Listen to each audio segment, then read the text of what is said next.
the disrespect is too much.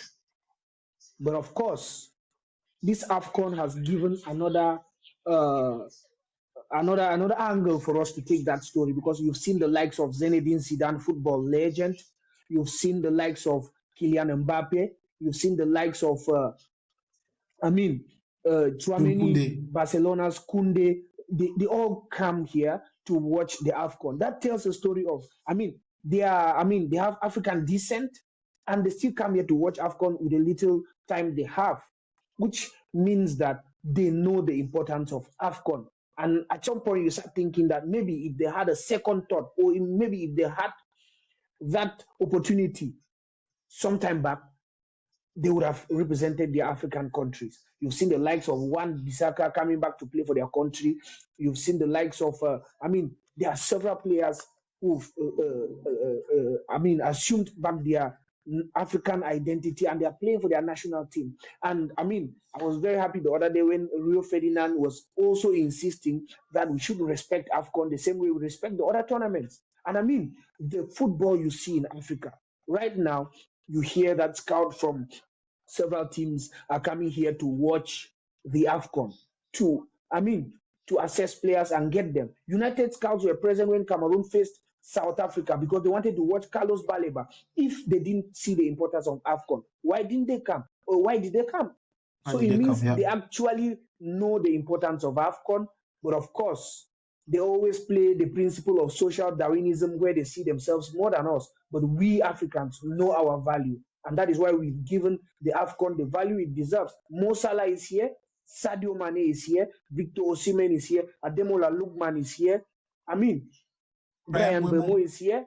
Yes, Carlos Baleba, they are here. Carl Eto'o, they are here to represent their countries. Which means they are here. Yes, Bissouma and all the others.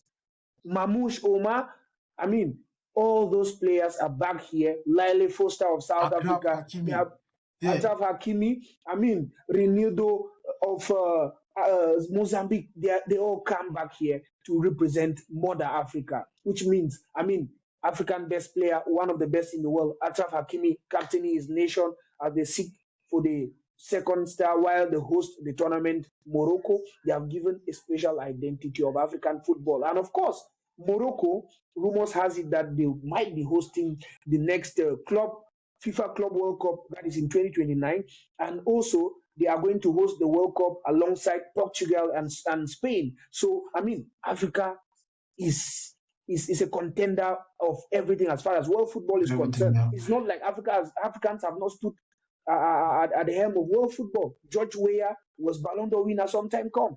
We've seen the likes of Samuel Eto'o ranked up there. Didier Drogba ranked up there. Achraf Hakimi ranked up there. Morocco going right to the semi-finals of the last World Cup. So of course, Africans are telling a story. No matter how much they down look on Africa, the Africans are doing their best to see that they live up to expectation. At the opening ceremony, FIFA president was here in Morocco, which means that even FIFA has started seeing the importance of the AFCON. So at some point in time, club football will have to halt for the AFCON, whether they like it or not. Because eventually, club will start begging to have African players. And of course, if you see maybe European clubs having 6 and above starters in their teams that are Africans, why wouldn't they stop? So the time is coming. That time will come, of course.